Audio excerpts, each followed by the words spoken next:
میں فروہ شبیر جہان news Germany Frankfurt studio سے آپ کو خوش آمدید کہتی ہوں۔ الحمدللہ جہان نیوز کی ٹیسٹ ٹرانسمیشن کا باقاعدہ سے آغاز کر دیا گیا ہے۔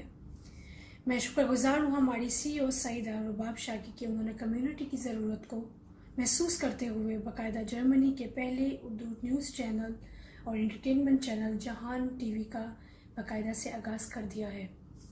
ان کے ساتھ شبیر احمد کھوکر ہمارے پروڈکشن کے سربراہ ہوں گے، جن کے ساتھ محمد عاطف تیمور اور سید شجاعت زیدی ری پروڈکشن کے انچارج ہوں گے۔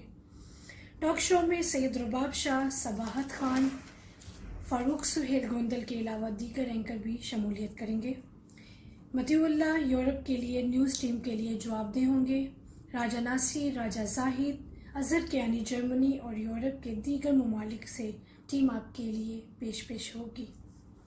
ہمیں امید ہے کہ یورپ سے آپ کو باخبر اور انٹرٹین کرنے کے لیے ہم اہم کردار ادا کریں گے۔ جہان نیوز پر خبریں، جبکہ جہان TV پر مقامی مسائل اور ان کے حل تک، کمیونٹی تقریبات کی نشریات، یونیورسٹی سے بازاروں تک، سات سمندر پار دن رات کیسے گزارتے ہیں۔ پاکستان کی بہترین امیج اور پاکستان میں آپ کی فیملی سے آپ کو ملائے رکھنے کے عزم کے ساتھ شب و روز، سیاست، دین دنیا، معاشیت، ثقافت اور ڈاکومنٹری فلم اور ڈرامے کے ساتھ خدمات سر انجام دیتے رہیں گے۔ اس کے ساتھ آپ کی اینکر فروہ شبیر، جہان نیوز، شب بخیر۔